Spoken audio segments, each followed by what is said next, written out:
everyone. Chris Nixon with IoT Monitor. Excited for the fourth episode of IoT Pulse podcast show.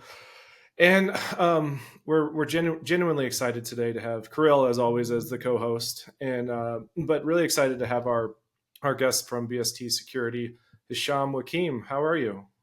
Good, very good. Good. Well, we're excited to get started. I know we're going to have an interesting conversation today. So, Kirill, I'll turn it over to you. I know we have some questions for our guest today, and we'll get going. Yeah. So we'll do a couple of easy ones for you, Hisham, in the beginning, and then we'll speed things Ready up. for that. Can you tell us a little bit about?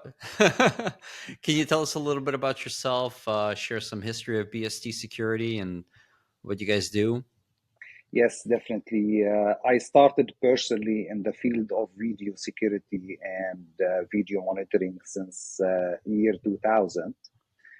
And we started BstSecurity. I was one of the founders in 2012 in Montreal. And I'm acting as the operational director. So I'm on top of day-to-day business for sales, development, manufacturing, and the rest. Yep. Gotcha.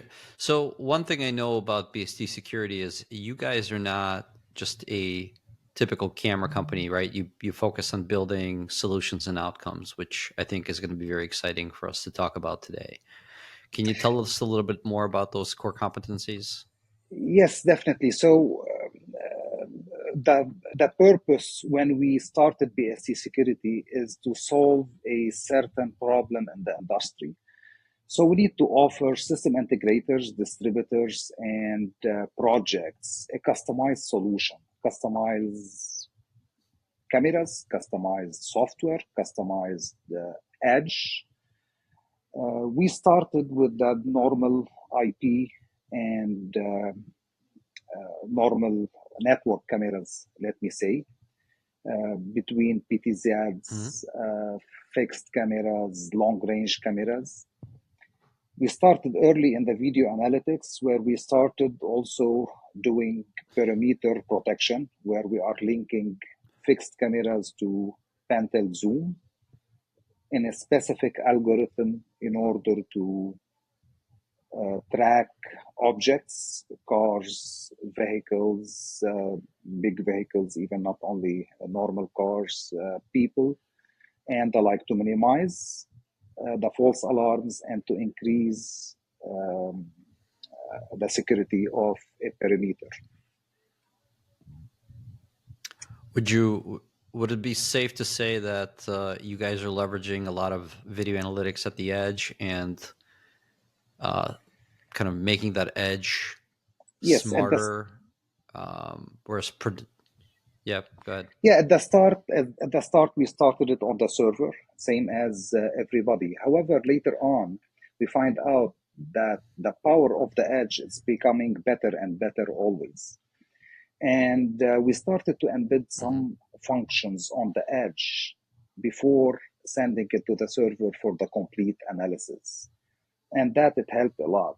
And during the journey, we start adding much more processors to the edge camera, or to even AI boxes, as we call them. And it helped a lot, the solution architecture, and it solved a lot of problems. That's pretty cool. So are you training models directly on the cameras, or are you pushing something off to the server still, or is everything pretty much at the edge at this point? At the edge, on an AI box or camera, it doesn't matter for us. Sometimes we have to use AI boxes when we call it as a kit, which is 2 fixed camera and 1 PTZ. This is specifically for the perimeter. So we are doing machine learning on the edge itself. We are using the latest technology in the market between NVIDIA and the Qualcomm and the like, okay, and even others. Okay, so we are doing machine learning before or alongside with the analytics, definitely. and on the edge. So the So server in this case is just to analyze and summarize the report and present the data collected and the data and the video which is getting analyzed. Awesome. So I've been asked by many whether video analytics is the same thing as AI and is AI video analytics, and how are they intertwined? Can you give us a little bit of insight there? In there is some people where they can tell you video analytics and AI are the same. However, in our terminologies as BstSecurity, what we do, because we started with the video analytics in 2012, 2013, 14, we were supplying a video analytics solution.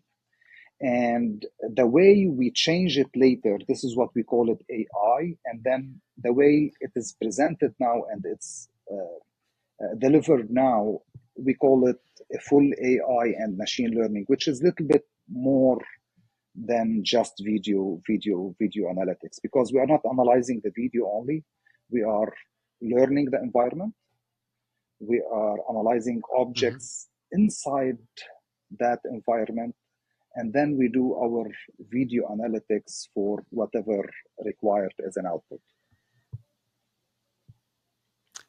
Yeah, that makes sense. So, for example, if a camera is doing some sort of like a line crossing type of video analytic where it or identifies an object crossing a particular area, I don't necessarily see that as an AI type of feature. However, if I am distinguishing between a human and an animal, for example, or distinguishing between one color of a car versus another color of a car, or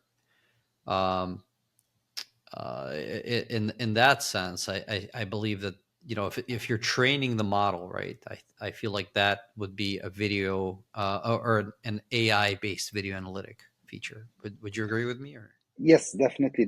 I agree with you. And also, there will be another aspect to it. I don't want to go too much technical, but for example, in a case of PTZ, you need to know the distances where you are analyzing. So we need to understand the whole environment. Okay, so it will not be only learning the objects and everything, but we need to understand the environment in terms of distances, in terms of view, in terms of object size, and so on. Yes, I agree. I completely agree with you. This is a main differentiator in our terminologies for the difference between AI and video analytics. it's a great point, right? So, like, if you have a person and that person is turned to the left or turned to the right or facing the camera, it's still the same person, and you have to identify that that is the identical object, right? So I think that's what would qualify an Yes, AI definitely. based. Yeah. Okay, that's awesome. Yeah. Can you discuss a little bit about the importance of real-time processing in edge video analytics, and how does BST ensure minimum latency, for example? So, Okay, what would that so look what we like? do, Is this that is those here AI boxes that you're talking about? Yeah, this is here. It's a very important point, whether it's a AI box or on the edge directly, on the camera directly. What we do, there is a lot of processes which we do on the camera to solve two problems. First, a GDPR compliant, the privacy of the people. Okay, whenever it is required, this is in commercial application. Okay, at the same time, enhancing the performance, especially when we are using network, and there will be a lot of network to present the data on the server. So, like in case of the face recognition, we are dealing with a partner, third party as well, to hash code the faces. So we create an ID of every face, okay? And it is with full privacy, so we don't record any image of that, just to differentiate between the IDs. It's a very unique ID. It's a unique ID, okay? And we will be dealing only with codes, with data, with IDs, okay? So we are not dealing with video and images here. We are linking that ID to the video. So the whole process is happening on the edge, and it minimizes the latency to the maximum when we are sending it to the server to analyze the whole data. This is a short example. We have also other stuff when we're analyzing the full video, and we are sending whether it is going in the wrong direction, whether it is, this is for city surveillance, whether it's accident detection and what is going on around it. Whenever we are looking at traffic to see where the jam is going to happen in the next half an hour or 15 minutes, and so and so. So in this case, we are not transmitting any video. We are analyzing the video on the edge using high processors, and we are sending to the server kilobytes. Got it. So the beauty about edge processing is, especially in video, is there's constant movement in video, right? Things are moving, Yes. Cars are traveling, people are walking, and you have to have this almost real-time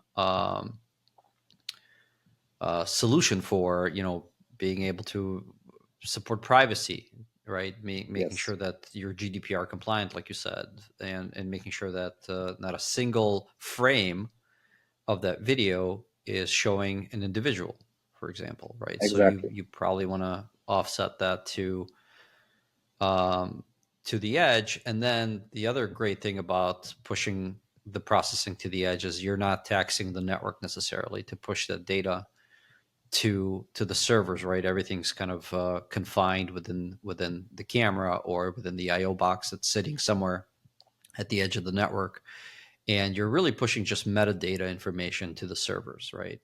Yes, exactly.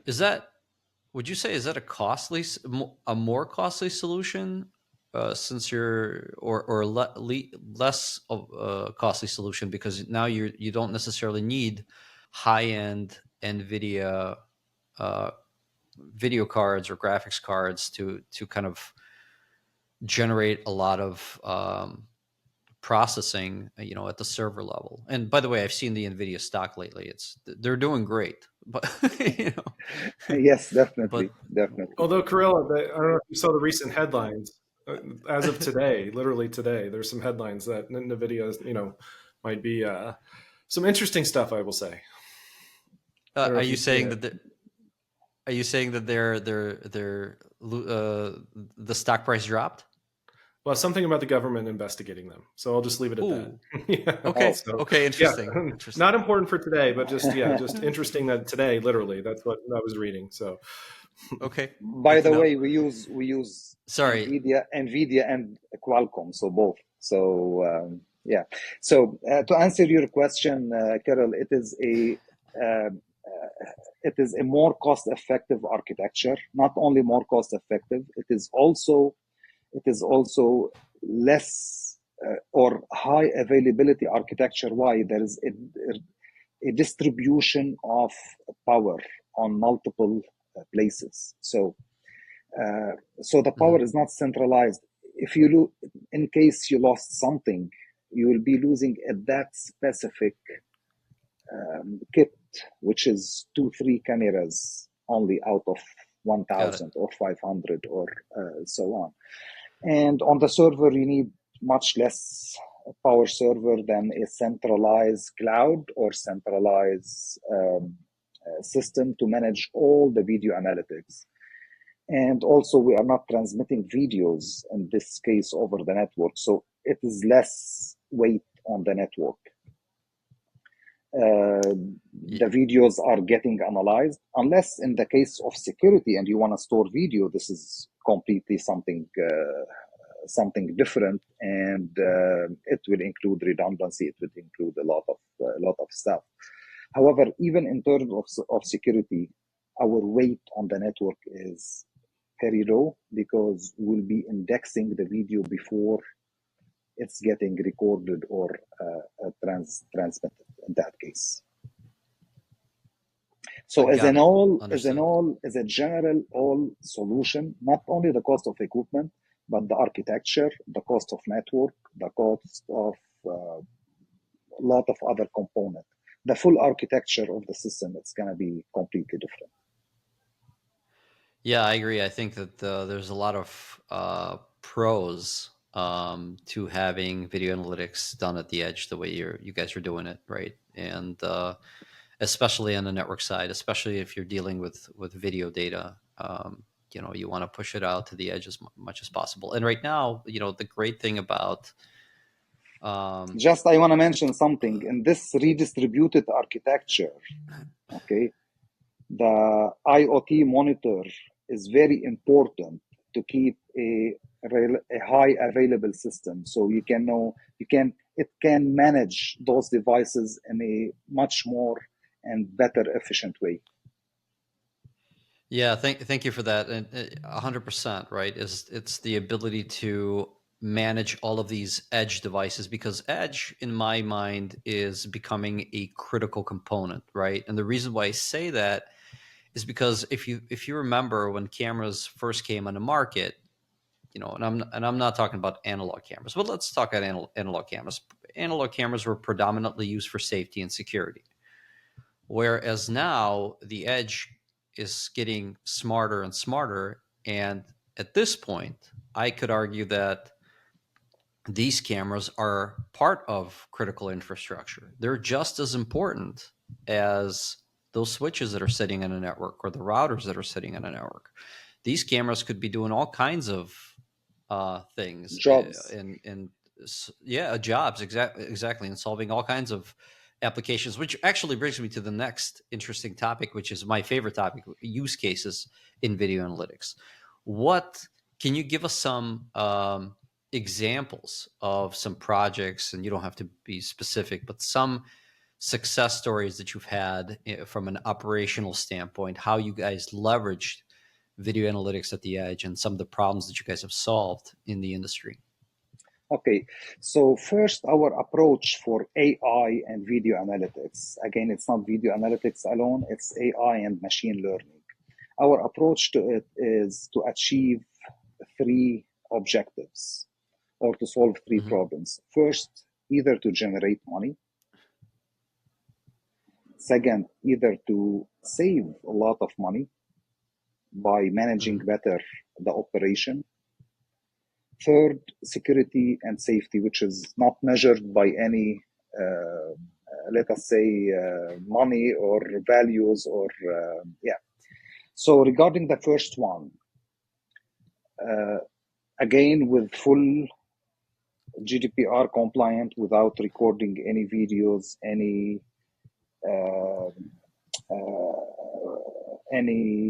footage, any snapshots even, okay?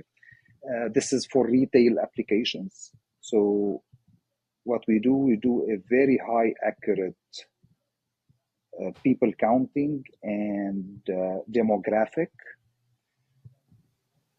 and the end user, they will be able to play advertisement based on that demographic and that number of exact people. Okay, so wow, in that case, they will be generating income. Okay, the system will. So you're doing targeted marketing. You're doing targeted marketing campaigns based on we are not doing it. We are providing. We are not providing. Doing it. We can provide the system with full GDPR compliant, of course, without any video recorded or any pictures. Okay, this is. It is very important to retailers, whether it is for advertisement or even for internal business analysis and business use. And here, when we go to real estate, for example, shopping malls and so on, if it's not for advertisement, it'd be for to improve the operation, okay? Where they need to focus more the cleaning, where they need to move their tenants. Let us say there is a new tenant from a famous brand coming, they want to place it in this section or in that section. Based on this information, they will know more where to place tenants and shops and so on. This is in the case of shopping mall. So the first one, it was targeted advertising. Okay. Second one is operation. Okay. Third is safety and security. And this is usually when we detect accidents, when we find people much, much faster. Let me go to the shopping mall again scenario. If a kid get lost, in some systems we have, you just type the description, what he was wearing, what, and so on. It's a free text filters. Okay. And it will help a lot. It will reduce investigation time by 20 times, 30 times sometimes. Yeah. Can you do video analytics across multiple video assets? So for example, if you found an individual on one particular camera, can you see where they came from and where they're going, or where they left, for example, across the entire network of cameras? Or is this focused on a particular camera at this point? No, actually, it is whatever connected to the system. It doesn't have to be security camera even. Okay, even if you are transmitting from a body cam or even a mobile device. If you are able to transmit, this is in case of live. I don't know how you can do it from a mobile device via MPEG-4 or something.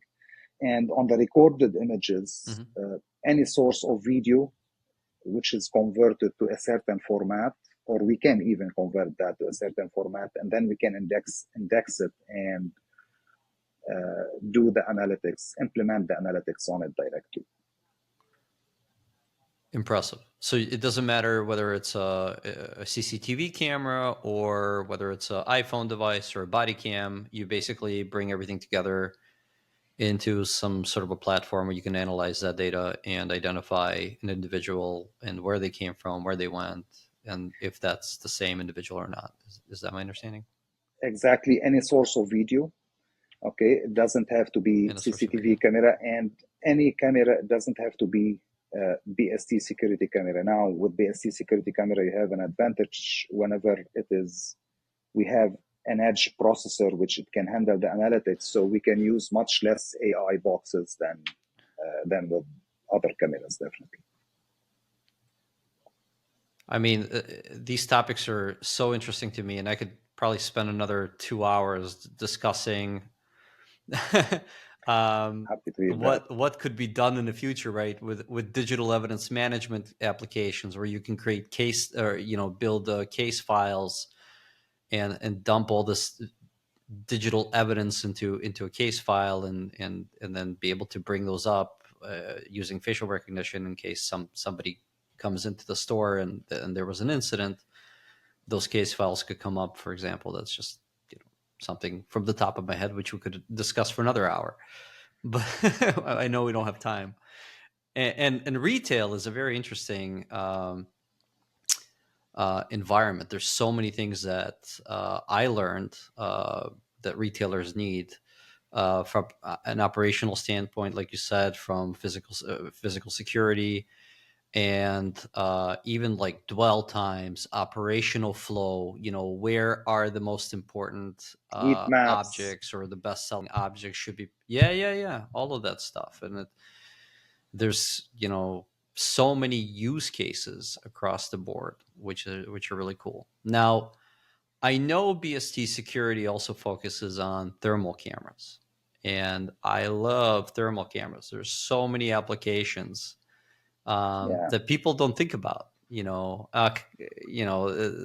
There's and by the way, for our listeners, there's all kinds of different cameras. Besides the fact that there's your regular video cameras, you also have thermal cameras which use heat to identify objects. There's also LiDAR, which we can go into another topic one of these days. But tell us about thermal cameras and how are you guys leveraging thermal cameras in your environments? Yeah, so the thermal cameras which we use, which it can be used for security, but as you mentioned, we are using it more as an industrial application camera. So we detect heat from industrial material. This is how we started with it, and we have a lot of AI analytics first, and then we transform it into AI with machine learning later in order to analyze a lot of things from transformer. We have a special product, we call it the transformer monitor, where we monitor transformers and so on. The transformers, when it gets heated, it loses sometimes 50% efficiency and more. So we can predict the system, the AI, it can predict even that it's going to get heated in the coming 1 or 2 hours, okay, or in the coming 15 minutes, or so. It will help decision makers in order to make decisions before it happens. There is also flame detections, but the most interesting, the latest one for us, for the thermal, it is for EV garages.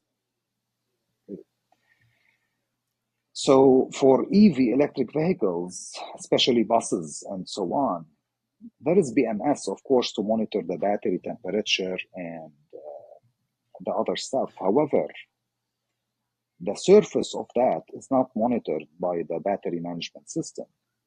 The connector, when you connect to the battery itself, in many cases, it's not monitored. And when the battery put on fire,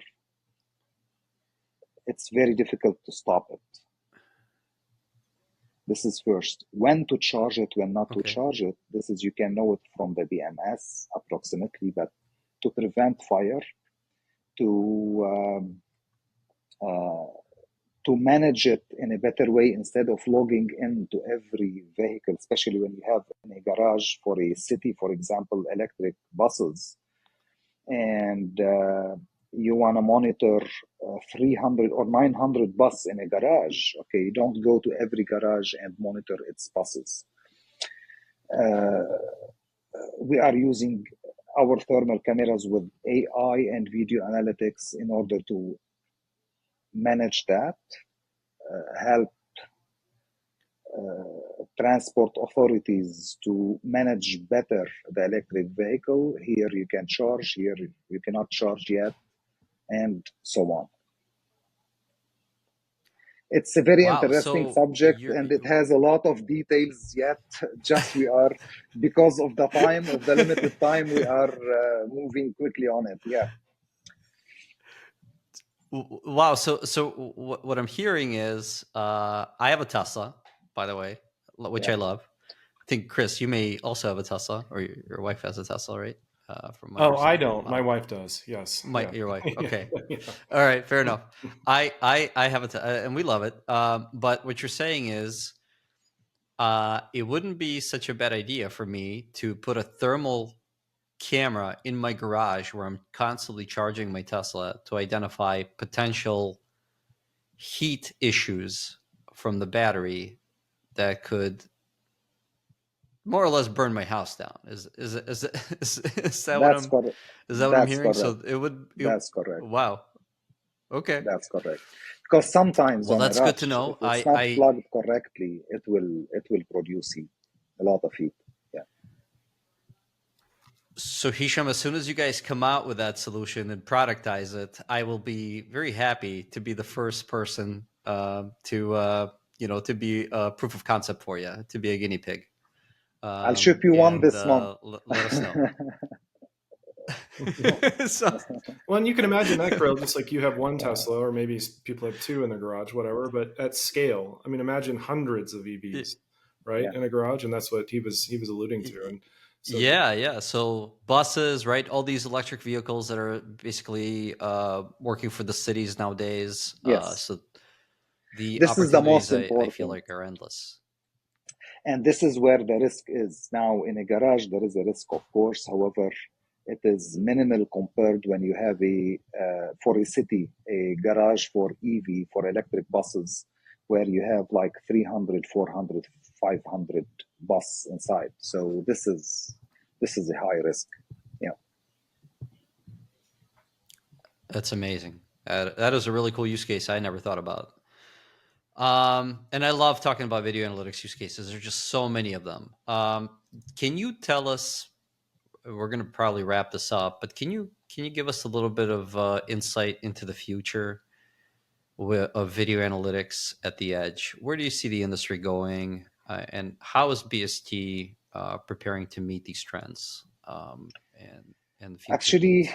um, we are doing some concepts now, and we are seeing for the future a lot of concept where it can minimize the cost, the operational cost in almost every sector. It can increase security a lot. We are doing a solution now for free zones where we are linking containers to trucks to people. Okay, so if it's not the same person who's supposed to drive that truck and doesn't have that exact container, it will not open the gate for it. This is if you want to do it manual, you will see the line of trucks for miles and miles and miles away. Okay, so it's gonna solve a lot of problems when we are already launching it now actually.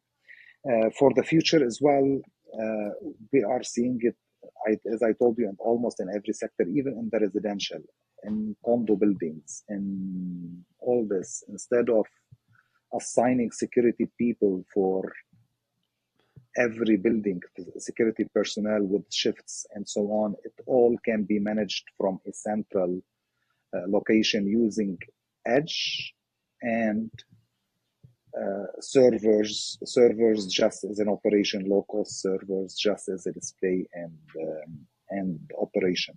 We are working on several cases like this, and we are seeing the video analytics, AI video analytics, because again, it's a very good point. You mentioned it before. I differentiate a little bit with the basic video analytics, which is based on some cheap cameras, and the AI video analytics, where it uses processors and machine learning in order to perform the analytics in a much better way. The future, there will be a lot of video analytics and AI in every sector, as I mentioned. The most important is to be controlled in a way not to affect the public a lot, like what we are doing in the GDPR compliant, or the privacy, when you are taking care of the privacy, because taking video from everywhere, pictures for people, it's not, it will, as we say, it is against privacy, and it's not good. This is one of the disadvantage of distributing videos everywhere. Yeah. Or cameras everywhere to collect Yeah, videos. yeah, absolutely.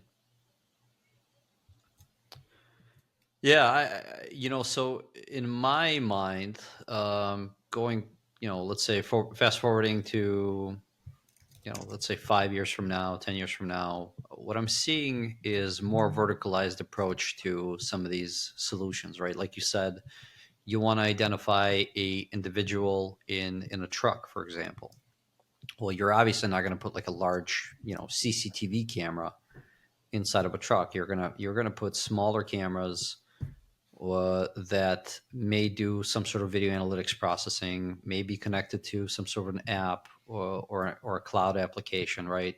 With some sort of a cellular connection in, and they may not be your prevalent large enterprise type of cameras, and look at body cams, for example, right? So it's the same thing. They're going to be smaller. They're going to have more capabilities at the edge, and this is where I see some of that industry going. And then you're going to have those large cameras, thermal cameras, whatever. And by the way, you guys have like a tiny thermal camera, right? They're Yes, small. They're not big. yes. We have a very small Yeah. thermal I think I've cameras. seen those. They look. We even produced a even smaller camera than that, the one which you have seen. Okay, uh, and we are Uh-huh. launching it next month. It will be in the Oh, market I'd love to take a look at the it. next month. And Yeah, yeah. It is a pure thermal. that's so cool. Usually our thermal cameras are dual cameras, so it's thermal and visible at the same time, and we use the overlay function in order to identify the heat from every subject. Those are pure thermal. However, it's very effective, and we are including built-in analytics on it, like the fire detection, the flame detection, and the other stuff as well. That's amazing. So are you going to have those cameras have their own IP addresses where you can configure them, log into the camera, it's going to be network accessible, or is it going to be some sort of like a verticalized approach where that camera connects to your application, cloud application, and then from there you can configure all these cameras and configure all these video analytics? What is that going to look like? Can you just elaborate a little bit on that? So we will be using network mainly cameras. Okay. However, an IoT Okay. platform is always required, even for the network cameras, in order to manage them in a different way. But it Sure. has to be plugged to a network camera, to a network system in a place. Even we can work via LTE network, 5G network. So it doesn't have to be the normal Sure. network. And this is how we do it. Okay, now on the long term, there is some ideas and so on, but it's still very very early for that. Okay, but currently we are using network amazing. cameras only. Yeah. That's really cool. So I've been following BstSecurity for a while now, and Thank you. I'm just so impressed with your approach.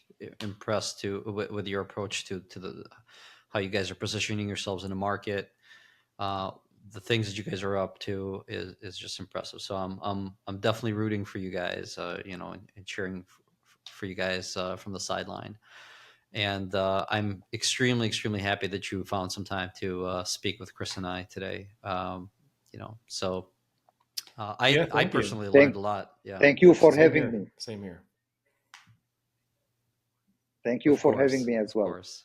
And we'll definitely be talking soon. Thanks Sure. so much. Thank you.